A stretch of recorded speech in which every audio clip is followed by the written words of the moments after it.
Homage to the root teacher Buddha Shakyamuni. Homage to the wisdom warrior Manjushri. Homage to all the benevolent lineage masters. The supreme Dharma, infinitely profound and subtle, is rarely encountered, even in millions of kalpas. Now we are able to hear, study, and follow it. May we fully realize the Tathagata's true meaning. In order to liberate all sentient beings from samsara, please generate the supreme bodhicitta. Next, let's continue our study of the words of my perfect teacher. We are now discussing the 5 circumstantial advantages. Among them, being born in a bright eon has already been covered. Now we come to the second circumstantial advantage. The Buddha has taught the Dharma. Suppose a Buddha had appeared but remained in meditative absorption and had not yet taught the Dharma. As long as the light of his Dharma had not appeared, his coming would make no difference to us. It would be just as if he had never appeared at all. We should understand this point clearly. Although a Buddha has appeared, if we happen to live in the time when the Buddha remained in meditative absorption without teaching the Dharma to beings, then even though the Buddha's presence as the protector of the world is extraordinary, it brings little direct benefit to beings. In other words, simply being present is not enough. To truly benefit beings, the Buddha must teach the Dharma and show the path to liberation, guiding them in what to adopt and what to abandon. When sentient beings comprehend these teachings, they can uphold the precepts and practice the authentic Dharma, and in the end, attain liberation. However, if the Buddha does not provide these teachings, if there is no actual teaching of the path, it is no different from being born in a dark kalpa. Some Buddhas, although they appear in this world, remain in a meditative state for long periods of time because the beings of that time do not have enough merit to receive the teachings. Or temporarily, the Buddha chooses not to teach the Dharma as the timing wasn't right. And in such situations, beings cannot directly receive any real benefit. For example, our teacher, Buddha Shakyamuni, attained total and perfect Buddhahood under the Bodhi tree at Bodh Gaya in India. Upon his enlightenment, he spoke these words. This verse is recorded in the Sutra of Vast Display, also known as the Play in Full. Profound, peaceful, free from elaboration, luminous, and uncompounded. Such is the nectar-like truth I have realized. Were I to teach it, no one would understand. So I will silently remain in the forest. You see, over 3 immeasurable great kalpas, Buddha Shakyamuni accumulated vast merit and wisdom in his causal stage. At the end of that journey, he spent 6 years in ascetic practice beside the Nairanjana river, and at last, upon Bodh Gaya in India, he attained total and perfect Buddhahood. Upon attaining enlightenment, the Buddha spoke of his realization.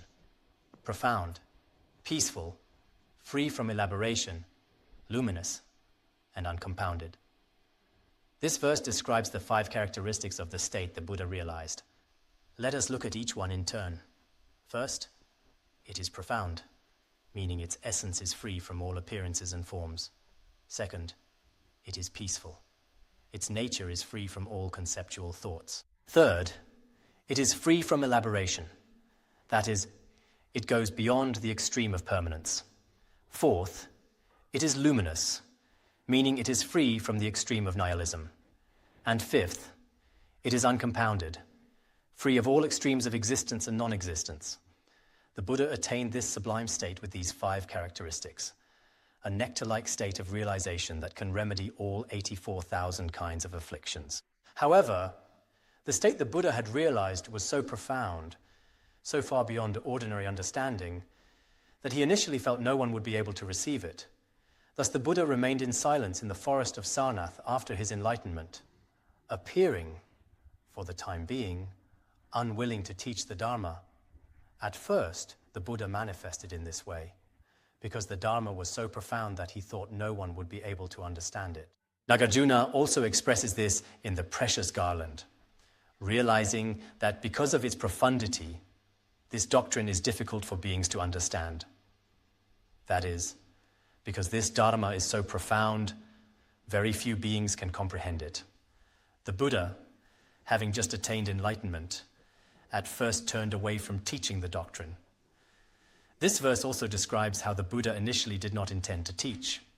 If we had been born with a human body during that brief period of 49 days, 7 full weeks, when the Buddha had appeared but had not yet taught the Dharma, for example, if we had been born as a child during those 49 days, even if all other conditions were perfect but the Buddha had not yet taught the Dharma, would the Dharma have benefited our mind stream? Think about that for a moment.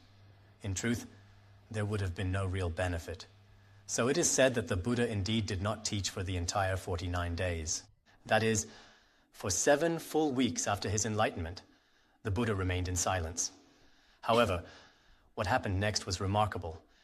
Because of the supreme aspirations Brahma and Indra had made in their previous lives, Brahma offered the Buddha a 1,000-spoked golden wheel, and Indra offered a turquoise mandala and a right spiraling conch shell. After their supplication, the Buddha began to teach beings like the 5 bhikshus, who had karmic connections with him. The Buddha turned the wheel of the Dharma 3 times. First at Deer Park, also known as Sarnath, teaching the 4 Noble Truths, and then at Vulture Peak and Vaishali.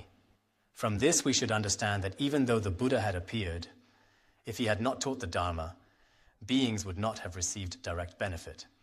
In our daily chanting, one verse of supplication goes like this: to the unsurpassable protector, the precious authentic Dharma. What exactly is the precious authentic Dharma? It is the Dharma that saves and protects all beings. To benefit all beings, the Buddha's teachings must genuinely take root in our minds. When this Dharma wisdom arises, we can dispel the darkness of ignorance and heal the afflictions within our own mind streams. So we must practice the Dharma from now on. When we practice, we should not follow what some Dharma centers promote. That is, going directly to the highest teachings without any preliminary practice. What are the highest teachings?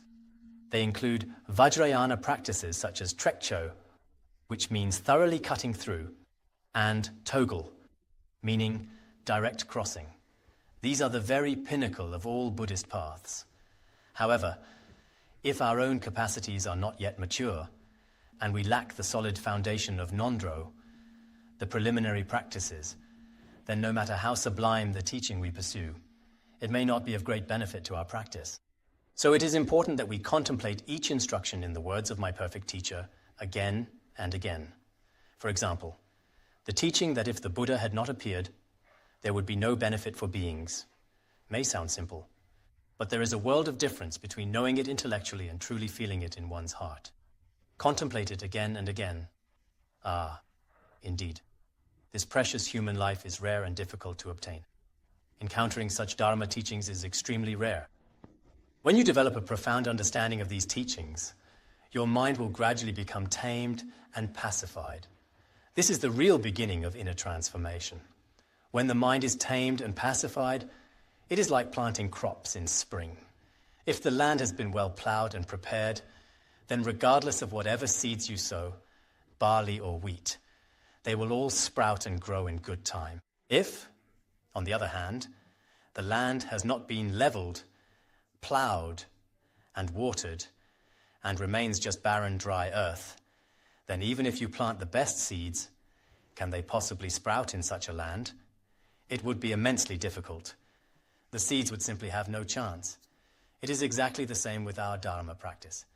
That is why we must take each teaching and put it into practice, again and again in our own minds, until we develop genuine, heartfelt conviction, a real inner feeling, not just an intellectual understanding. As for the higher practices, such as thoughtless meditative absorption, or the inner yoga of channels, energies, and essences, including the visualization of the 3 channels, the central, left, and right, their colors and dimensions. These are described in detail in Finding Rest in Meditation. But we are not yet ready for that level of teaching. So let us put these advanced teachings aside for now. Right now, we should focus on the very basic teachings of the precious human life. By the end, we should feel in our hearts, I must earnestly practice. If I don't practice now, death could come at any moment, and this human life is so rare and precious. Therefore, I must practice the Dharma. This conviction should not merely come from repeating what others have said. If this conviction arises in us at all times, from the very depths of our mind, our practice will certainly succeed in this lifetime. There is no doubt about this. So we must develop genuine conviction about the rarity of human life and the rarity of a Buddha's appearance in the world. I recall a passage from the Compassion Flower Sutra. It is extremely difficult to obtain a human birth, and it is extremely difficult to encounter a Buddha appearing in this world. This means that obtaining a human birth is very rare, and encountering a Buddha's appearance in the world is also extremely rare. It is difficult to acquire the aspiration for the virtuous Dharma. It is difficult to make the right supplications, meaning that developing joy in the virtuous Dharma and generating right aspirations are also extremely rare. These four occurrences are especially rare. I deeply cherish this verse. We must always remember this.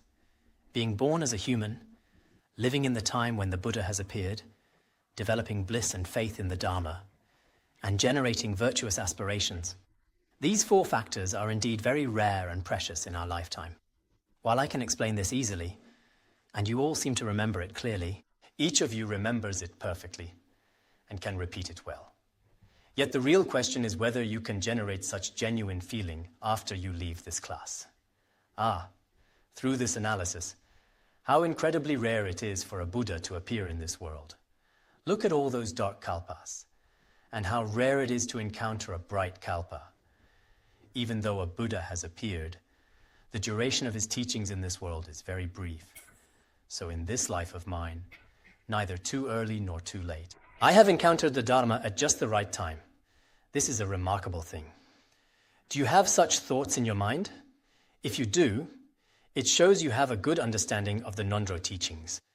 Here it says, if a Buddha does not teach when he has appeared in the world, the Dharma cannot bring any direct and real benefit to beings.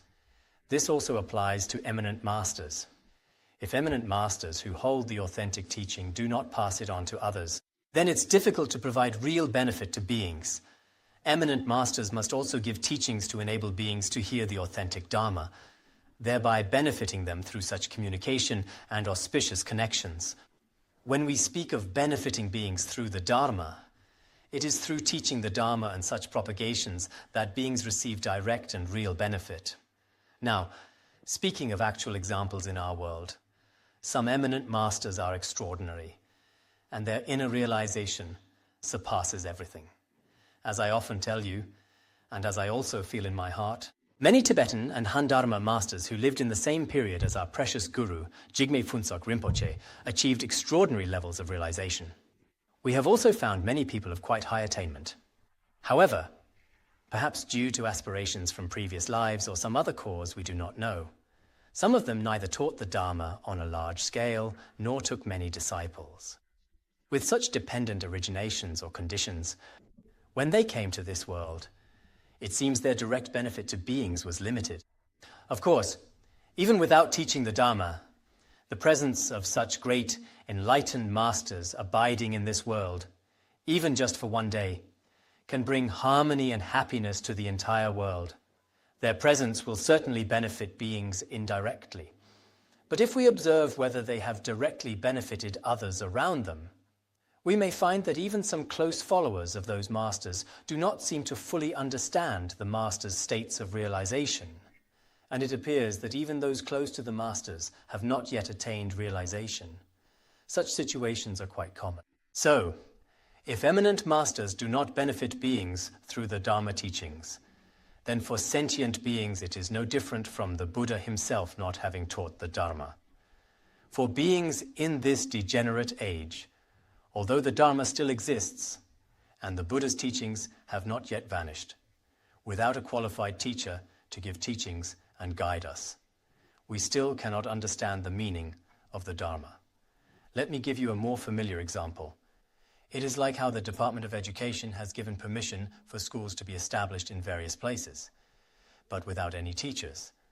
Many children in rural villages, despite having such schools available, may still remain illiterate. Why? Because without a teacher explaining the course content, it is impossible for the children to learn by themselves. In the same way, This world genuinely needs qualified spiritual teachers.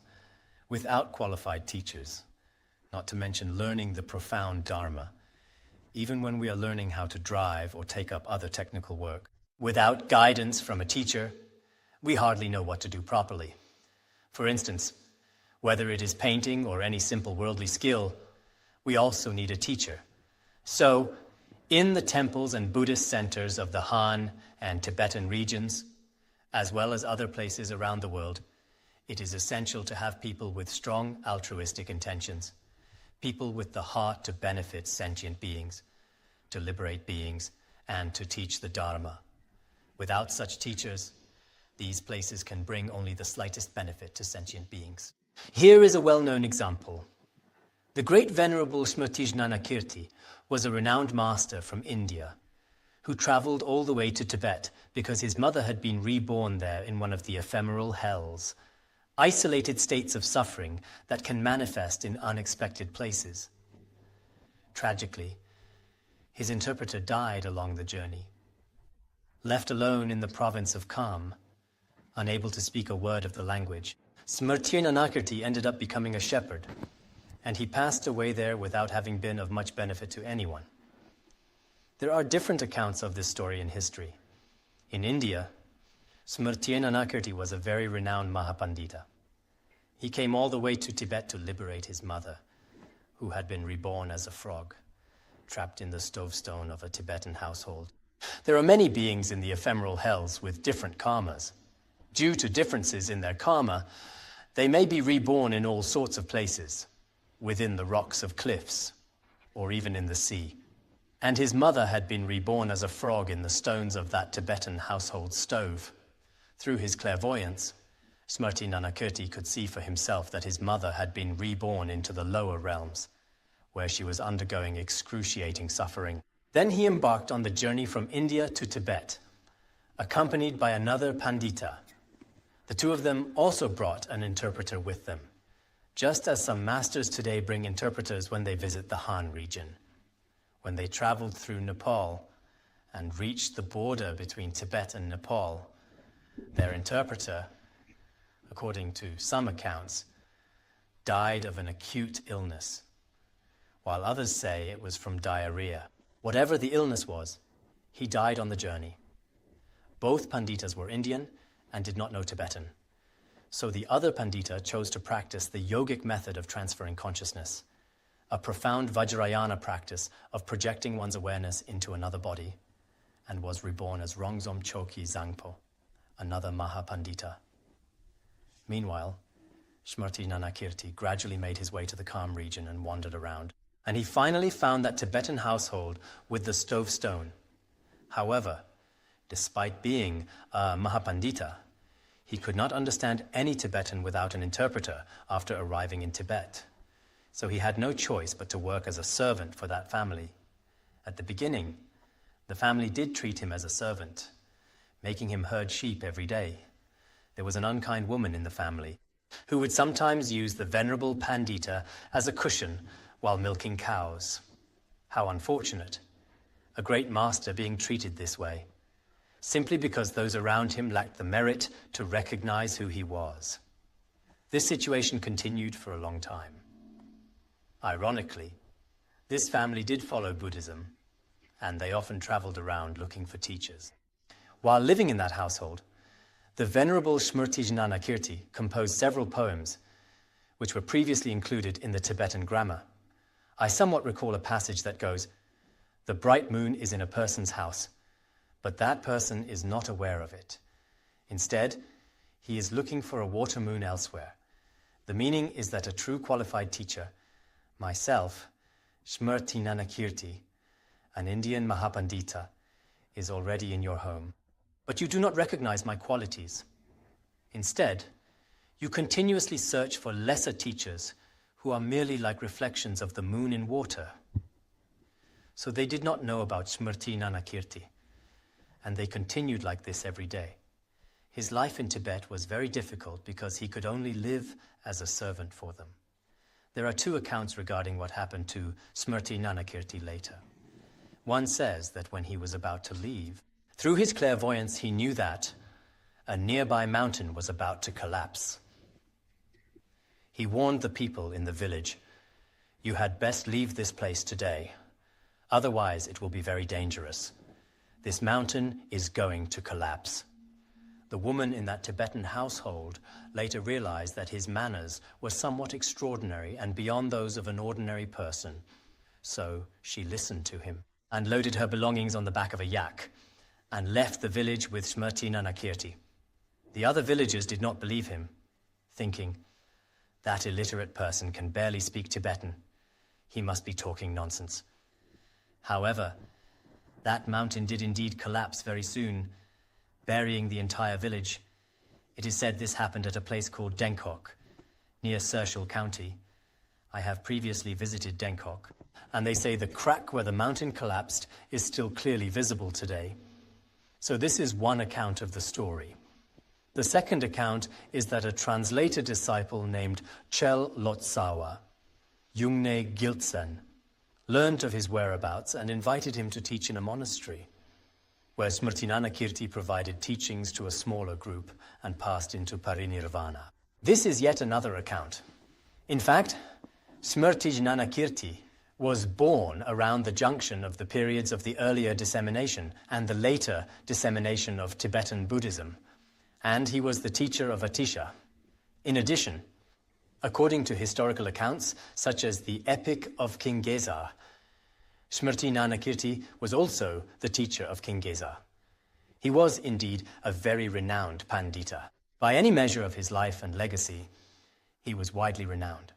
Some historical accounts suggest that during his time in Tibet, Smṛtijñāna also taught the treasury of Abhidharma, that is, the Abhidharma Kosa.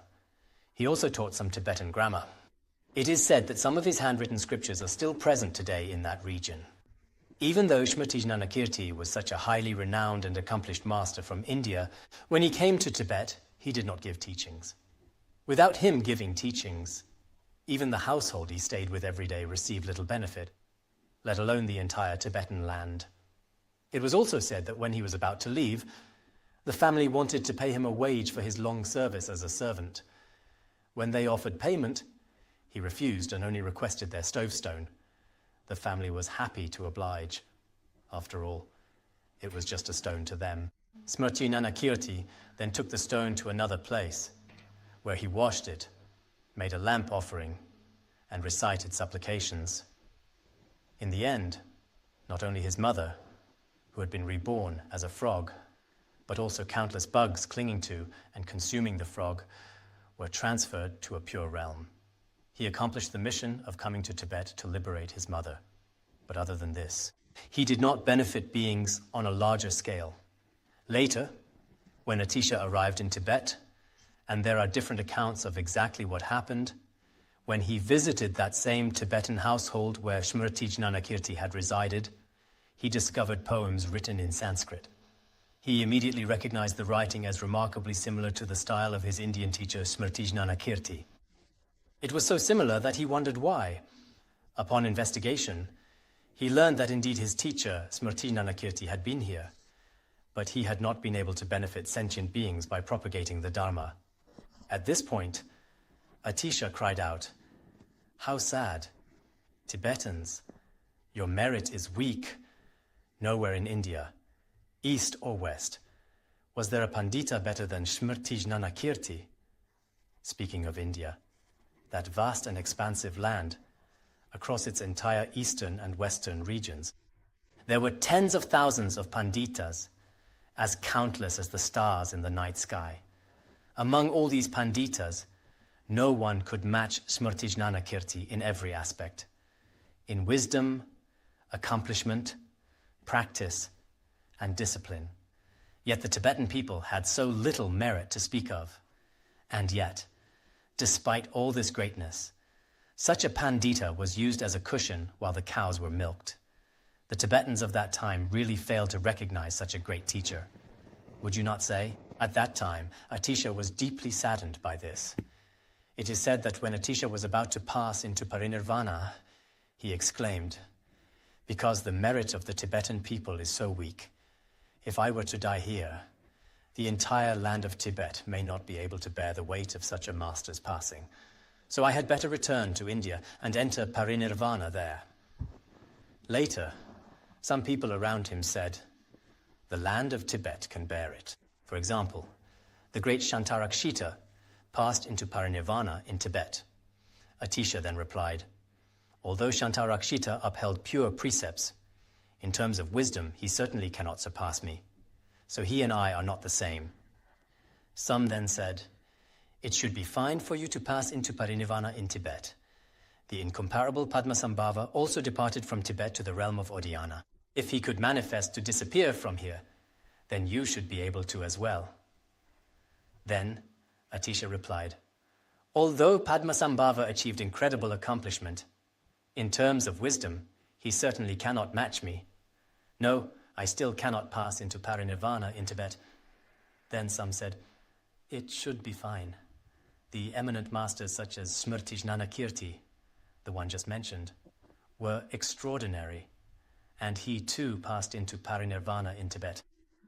Hearing this, Atisha said, yes, Smṛtijñāna was indeed a great master. In that case, I can then pass into parinirvana in Tibet.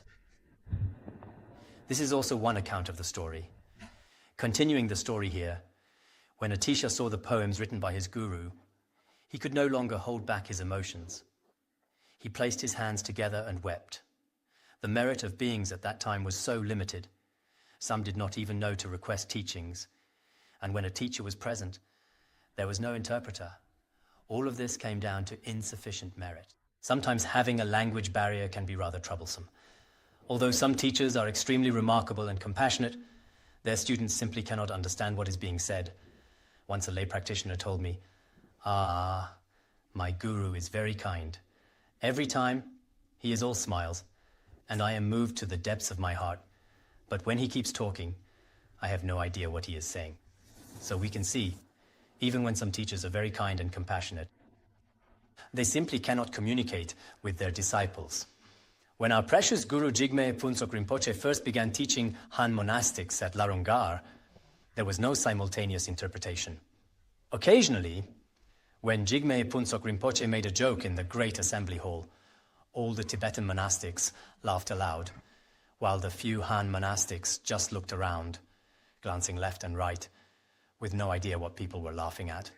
Only the next day, when the teaching was translated into Chinese, did they finally understand the joke. But by then, the story had lost its punch. This happened every time. Sometimes the language of great accomplished masters cannot be directly communicated. This is precisely why translators are called the eyes of the world. If there are no genuine translators and teachers, even though the Dharma is supreme, and even though the secret intent and wisdom of some teachers are profound, it is almost impossible for beings of the degenerate age to fully receive it on their own. Therefore, here it says that for eminent masters, without giving teachings, it is very difficult for them to benefit beings. I am not sure whether I have told you this before, but there was a great practitioner called Khenpo Lasen in our monastery. His practice is truly exemplary. He is over 80 years old. Last year, it seemed that no one in our monastery paid him much attention, and no one requested teachings from him. I heard from others that when he was young, he traveled to far-off places to follow many teachers, and that he was quite learned in the scholastic expositions. Later, I arranged for him to teach. I did not have time to attend myself, but I asked some of the monastics in our monastery to listen to his teaching on the preliminary practices. There is a brief preliminary practice of the Paleo lineage. Since the transmission of this preliminary teaching is also quite rare, in order to carry the transmission forward, I asked some monastics to go and listen. This was essentially by requirement, urging them to attend. I had the master teach, and at that time he taught for about 1 month. Now, in his 80s, he could hardly make out the text, so we printed it in a very large font. He would read the text over once, and immediately everything can be recalled crystal clear in his mind. One moment he would cite this scriptural passage, the next moment another one. I listened to a recording later and was very amazed. Such a person had been quietly residing in our monastery, unknown for so long. After he finished the teaching, he sent me a message saying he was very grateful, saying that this had been a chance to transmit the Dharma to them. Usually he very much wanted to teach such Dharma as the words of my perfect teacher and the way of the Bodhisattva. But sadly, he simply could not find anyone to listen. Sometimes he saw that the young monks in the monastery would misbehave in many ways, and he thought he should give them teachings, but they would not come to listen. Sometimes he did try to help them. For those of you who are interested, though I cannot teach you anything very profound, as for mind training and the Mahayana bodhicitta, I have practiced this my whole life, so I do have some experiences on it, and I can transmit it to you.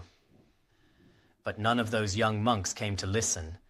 Hearing this, I felt moved.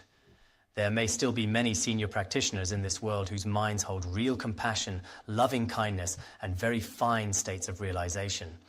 However, if we do not communicate well with one another, what is it that we often go after? We often go after those who speak very beautifully, all hollow words, but who in fact have no practice and no realization at all. Ironically, such teachers often attract very many disciples, whereas those with genuine practice and realization attract very few students who actually seek the Dharma. Without anyone asking for teachings, these great masters appear on the surface as ordinary people and can do nothing at all. As I said, at the time I listened to the recorded tapes. Generally speaking, when people reach their 80s, many have forgotten most of the doctrines they learned in the past. But like our precious Guru Jigme Phuntsok Rinpoche, who even shortly before his parinirvana, in his 70s, at that time could continuously cite a great number of scriptural passages one after another. Some non-Buddhist civil servants around us who heard him were in great awe, saying, "This Dharma king uses so many rich scriptural passages and has them all memorized. How wonderful, how astonishing." They all had different reactions. Indeed, some senior practitioners are like this. Their entire lives have been unlike ours today. Nowadays, we see too much, hear too much, and think too much. Every day we spend all our energy on external, meaningless pursuits. We do not concentrate, and we do not spend all our time memorizing the sutras and treatises. As a result, our minds are cluttered with a mess of chaotic knowledge and worldly things, including pop songs, disco, techno, and all sorts of other so-called teachings. You can strike up such songs at any moment, and there's no problem with that. But the profound meaning of the Dharma will not necessarily show itself in your mind. Therefore, encountering the Dharma, and especially meeting a true Dharma master, is very important. If the Dharma is present but there is no teacher, there is nothing to be done. And when practitioners speak different languages, translators are also needed. Sometimes I translate texts, and people say to me, "You translate too much." But my mind remains quite pure, and in my heart I think this: since the Dharma is now in this degenerate age, if with all my heart I can produce a good translation, then even when we leave this world, such a transmission and such Dharma principles will remain, and they are very good. We ourselves receive tremendous benefit from these Dharma texts, and perhaps future generations, and various people now as well, will gain a little benefit too. Even if they gain just the smallest benefit, our effort is worthwhile. So sometimes, when I examine my own mind and intentions, I find it to be pure. No matter what others say, I will do my very best, with all my heart, to do a little something for the Dharma in this short human life. I think it will not be wasted. So everyone should realize the importance of having great masters present in this world, and of establishing a connection with the Dharma ourselves. For us, Buddha Shakyamuni has turned the wheel of the Dharma 3 times: the turning on the 4 Noble Truths, the turning on the absence of characteristics, and the turning on complete discernment. He manifests inconceivable forms according to the needs and capacities of those to be helped. This is also explained in the latter part of the Great Chariot Commentary, where the Buddha manifests various forms according to the capacities of beings in order to liberate them. He leads disciples through the 9 vehicles of his teaching to maturity and liberation. The 9 vehicles are divided into 3 groups. First, from the path of the sutras, or Smṛtijñāna. Shravakayana, Pratyekabuddhayana, and Bodhisattvayana. Then there are the three outer tantras, Kriya, Charya, and Yoga. And finally, the three inner tantras, Mahayoga, Anuyoga, and Atiyoga, the highest level of all. Through these 9 vehicles, the Buddha first matures the minds of countless beings through empowerment, and then liberates their mind streams by giving teachings. And in this way, he liberates innumerable, boundless beings. So the second condition, the Buddha has taught the Dharma, is fulfilled. Now, not only has the Buddha taught Dharma, but qualified teachers have taught Dharma as well. This condition is met, and everyone should feel joyful. Next comes the third advantage. Buddha's teachings still remain in this world. Even during a kalpa in which a Buddha has appeared and given teachings, once the time for those teachings has come to an end and the authentic Dharma he taught has vanished, it is exactly the same as a dark kalpa. Although the Dharma still exists, its duration is very short. If both the Dharma of realization and the Dharma of scripture have disappeared, it is no different from a dark kalpa. Just like now, with the teachings of Buddha Shakyamuni, in a few thousand more years they will soon be gone. And there will be such a long stretch of time before the future Buddha Maitreya appears.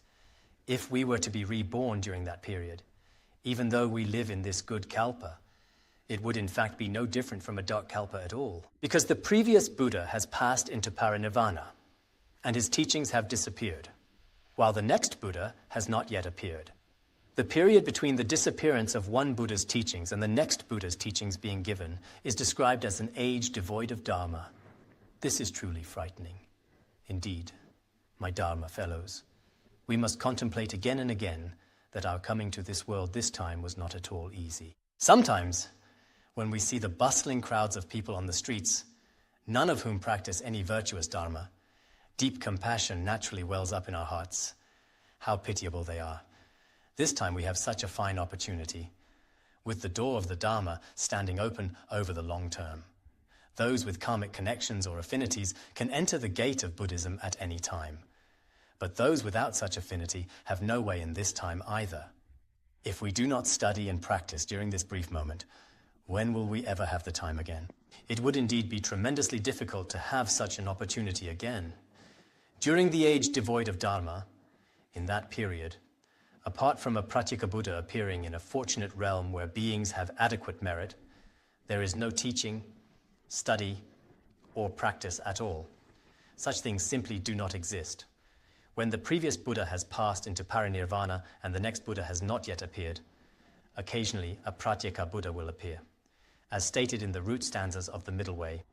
When the perfect Buddhas do not manifest, and even when the Shravakas have disappeared, the primal wisdom of Pratyeka Buddhas, though there be no teacher, manifests completely. So when no Buddha has appeared, and the Shravakas have already entered the state of cessation, at this time Pratyeka Buddhas, or solitary realizers, as they are also called, come to this world, having practiced the 12 links of dependent origination in their previous lives. In this very life, they attain the fruition of a noble one in a single session of meditation. Then, through their bodies, they display such feats as emitting fire and radiating light. And so they also liberate a portion of beings who have an affinity with them. But their scope is very limited. Are we among the beings who will be liberated by a Pratyeka Buddha? No one can be sure of that, because their reach is so small. So apart from these beings, in this period, there is indeed no such liberation. So when we look at history sometimes, we see how brief the time of the Buddha's teachings is, and how vast the number of those who have no connection with Buddhism, though they may practice it. Within this kalpa, there are still many, many empty kalpas in between, times with no Buddhism at all. If we were reborn at such a time, we would not even hear the names of the 3 jewels. Therefore, from the reasoning, we contemplate again and again, oh, this time I must practice. Such an opportunity as this is indeed very rare. When such conviction arises in each person's mind, this is a level of realization stemming from practice. Nowadays, some people say, Today I saw such and such a bindu. Some say, I am practicing tamo now, and my navel area is warm. I do not think these things matter. Whether you feel hot or cold, whether you have energy or light above your head, none of this amounts to anything. A light bulb, as we see, is very bright, but that is no sign of accomplishment. In summer there are mirages, shimmering water, and mists, and plenty of things radiate light or give off vapor, but none of that is very important. People nowadays, however, are not like this. They insist that some sign must appear, and if a sign appears, they take it as a sign of accomplishment. As for someone who has truly generated conviction about the rarity of the precious human life, these people would then not regard that conviction as a sign of accomplishment. Therefore, we should change our approach. Real practice is to gain genuine response from the nondro of the Dharma. This is very important. Take the teachings of Buddha Shakyamuni today, the period of the teaching of the heart essence of Samantabhadra, which is the fruit, lasts 1,500 years. The period of accomplishment lasts 1,500 years, and the period of transmission lasts 1,500 years, then a period of 500 years when only the symbols remained, making 5,000 years in all. In fact, the presence of Buddhism in this world is not very long. As for how long Buddhism endures, for example, the Kandragarbha Sutra speaks of 2,500 years, while the Bhadrakalpika Sutra says the teaching lasts 1,500 years, the authentic Dharma 500 years, and the symbolic Dharma 1,000 years. There are such accounts too, but in any case, many sutras and treatises differ in their statements. Generally speaking, however, the view of the treasury of Abhidharma is the one commonly used and universally accepted in the world. According to the view of the treasury of Abhidharma, the entire period of Buddha Shakyamuni's Dharma lasts 5,000 years in total. For example, the World Fellowship of Buddhists once promoted a so-called Buddhist calendar, according to which, at the time of this teaching in 2010, it was the Buddhist calendar year 2553. This is the view now rather widely accepted in the world, and it is also the view of the Theravada school, which corresponds very closely to the treasury of Abhidharma. There are also some other views about the duration of the teachings. For example, some Handama masters say the authentic Dharma lasts 1,000 years, the symbolic Dharma 1,000 years, and the degenerate age 10,000 years. This is another account. There are also the Tibetan views, such as those of the Phugpa tradition, the Sakya school, and Kedrup Je of the Gelug tradition. Many of these hold differing views as well, but in Tibet, the account of the Phugpa tradition is basically the accepted one. In fact, in the world today, as I just said, the Theravada view is regarded by all as well-founded. It corresponds to the view of the treasury of Abhidharma. The teachings of Buddha Shakyamuni may be called the teachings of the secret intent of Samantabhadra. Why are they called the secret intent of Samantabhadra? The emanation of the Tathagata Samantabhadra, the Sambhogakaya Buddha, immense ocean Vairocana, holds a precious vase within which stands a wish-fulfilling tree, also called a Bodhi tree. The Bodhi tree has 25 layers of leaves, and the 13th layer is the present Saha world of Buddha Shakyamuni. It corresponds exactly to the heart center of Vairocana Buddha. So the teachings of Buddha Shakyamuni may be called the teachings of the secret intent of Samantabhadra. Why are they called the teachings of the secret intent of Samantabhadra? Because they correspond exactly to the secret intent teachings of Vairocana Buddha, the emanation of the Tathagata Samantabhadra. According to the usual reckoning, the period of the fruit teachings lasts 1,500 years. Each part is 500 years, so there are 10 periods of 500 years. First, arhatship can be attained. Then, over 500 years, the fruit of non-returning and the fruit of once returning can be attained. Then, over the next 500 years, the fruit of stream entry can be attained more often. This is called the 1,500 years of the fruit teachings. Then comes the period of accomplishment, which is generally the threefold training of discipline, meditative absorption, and wisdom. During those years, over the first 500 years, the beings were mainly those who took up the training in discipline, and then the training in meditative absorption and the training in wisdom each lasted 500 years, making 1,500 years. The period of transmission lasts 1,500 years, and what is transmitted is the Tripitaka. During that time, in the first 500 years, people mainly studied the Sutra Pitaka. In the next 500 years, the Vinaya Pitaka, and in the next 500 years, the Abhidharma Pitaka, each being the main focus for most people. In the final 500 years, only an outward symbolic form remains. The genuine teaching and realization of the Dharma, such as the ordained way of life, no longer exist. Monastics keep only the outward appearance. But at that time, even the outward form becomes hard to preserve in the world. For example, when a monastic tries to shave his head, the razor will simply no longer be able to cut the hair, because by then the merit of beings has been exhausted.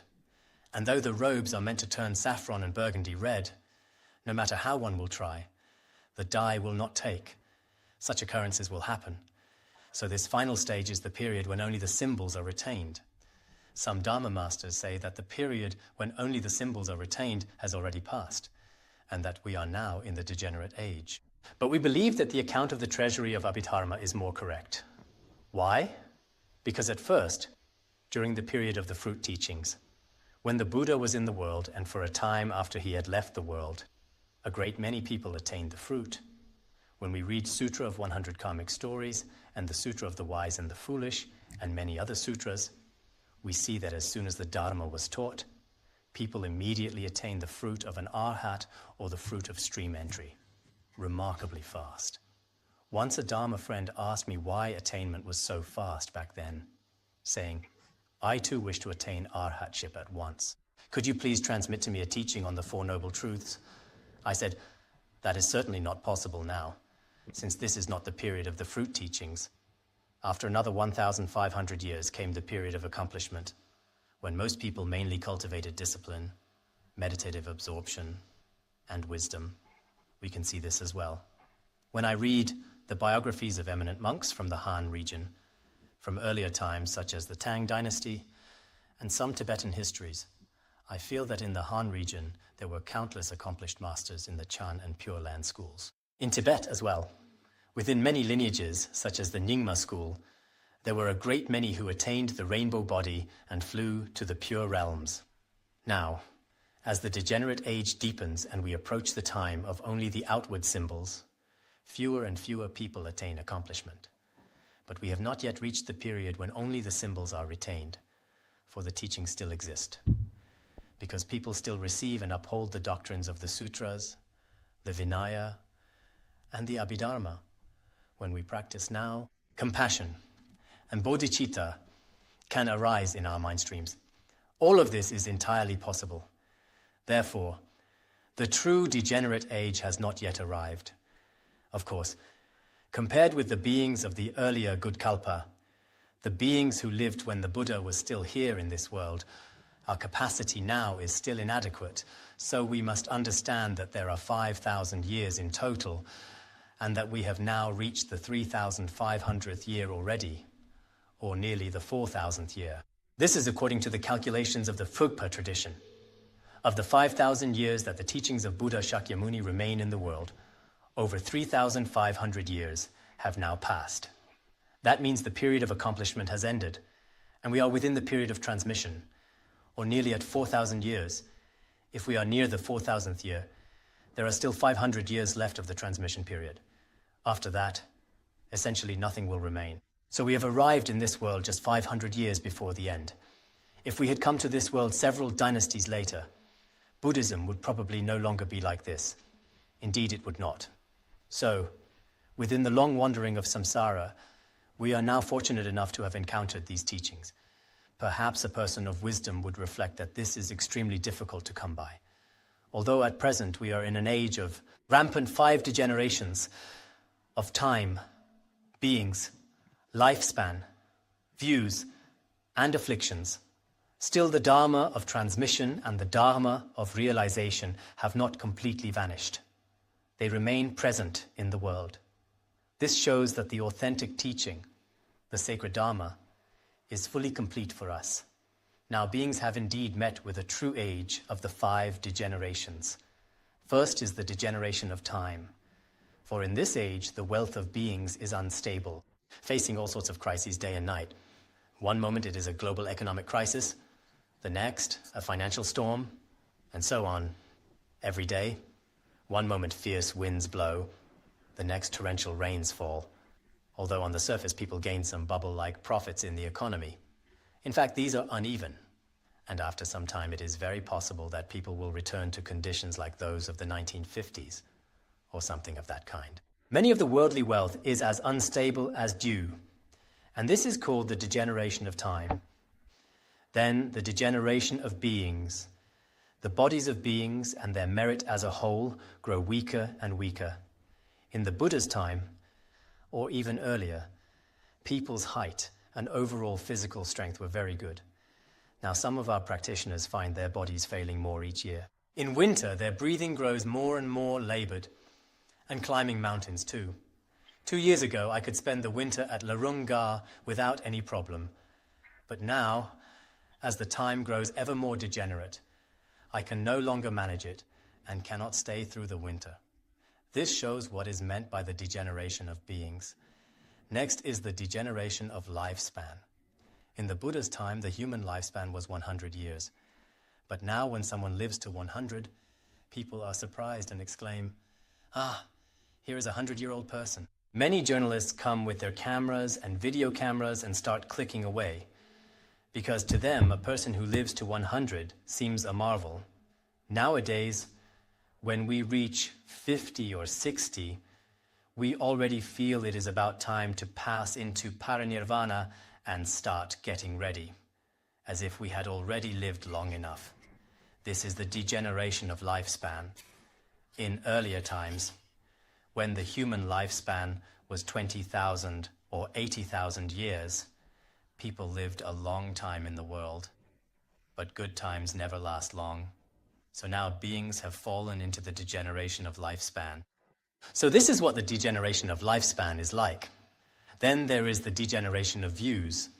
Some treatises say that the virtuous mind of monastics deteriorates more and more.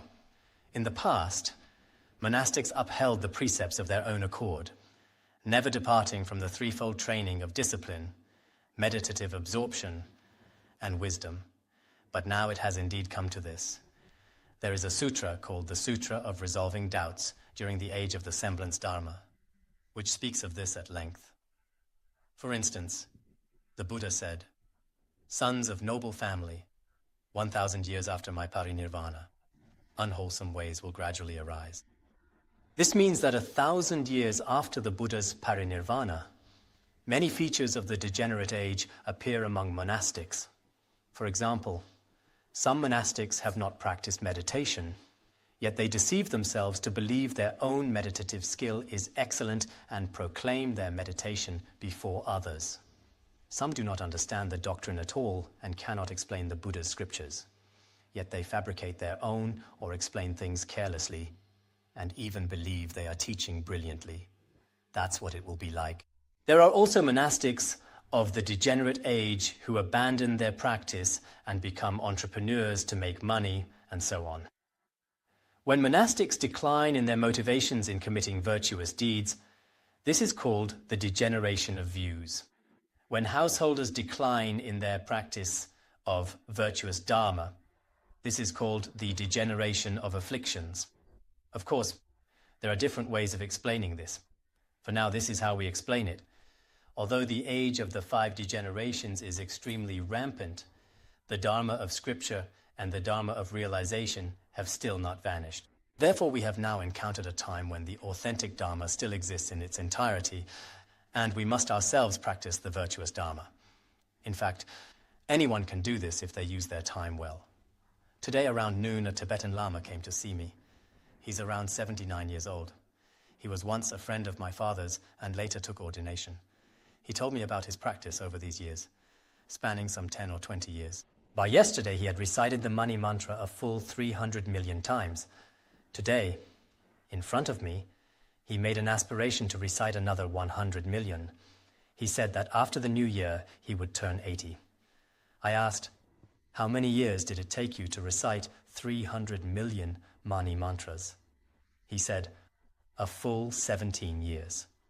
During those 17 years, sometimes when I recited a lot, I would do 110,000 or around 100,000 in a day. Sometimes in between, I went to Lhasa or other places, but I had rather little contact with others. I also recited the King of Aspiration 10,000 times. He told me a great deal, and he was a very genuine person. Long ago in my hometown of Drango, he was a well-known figure amongst us. My father often told stories about him, how he had gone off to fight, slaughtered yaks, and stolen, many stories of this kind, which left a deep impression on me. But he himself also felt that he had created far too much negative karma in his youth. He said, there was not a single negative action I did not commit, and when I was young I did not really believe in cause and effect. 20 years ago he met a guru, and later he also met our precious guru Jigme Phuntsok Rinpoche, who told him to confess wholeheartedly and recite the Mani Mantra. Now he has completed 300 million recitations, and today he has made an aspiration for another 100 million. I feel that the power of the mind indeed differs from person to person. Some people may have created a good deal of negative karma in the past, but if they begin to strive diligently now, there should be no great problem to eliminate their karma. I hope that those present here, through the principles we just discussed, come to truly believe that it is very rare for a Buddha to teach the Dharma, and even rarer, once the Dharma is taught, for it to remain in the world. But now we have all the major favorable conditions in every respect, even if sometimes some small favorable conditions are missing. Like today, we could not buy the vegetables, or when I go to light the fire, the gas canister is empty. We know that these are minor adverse conditions, yet some people take them as major ones. They say, I have so many obstacles in my way. How so? Because these past few days, I simply cannot buy the things I need, and because these past few days, things keep happening at home. These are all minor adverse conditions. The most significant obstacle would be when there is no longer Buddhism in this world, when Buddhism has vanished. In that case, we're coming into this world of utter darkness, with no meaning at all. But that is not the current case. The light of Buddhism is already present. So if we do not accept that light, we are likened to the blind, and it will be very hard for us to see the truth of this world. We should take in the sunlight of Buddhism ourselves, and in the remaining years of our lives, dedicate our time to study and reflect, and as well as practice. Only then can we attain a meaningful human life. All right, we will stop here for today.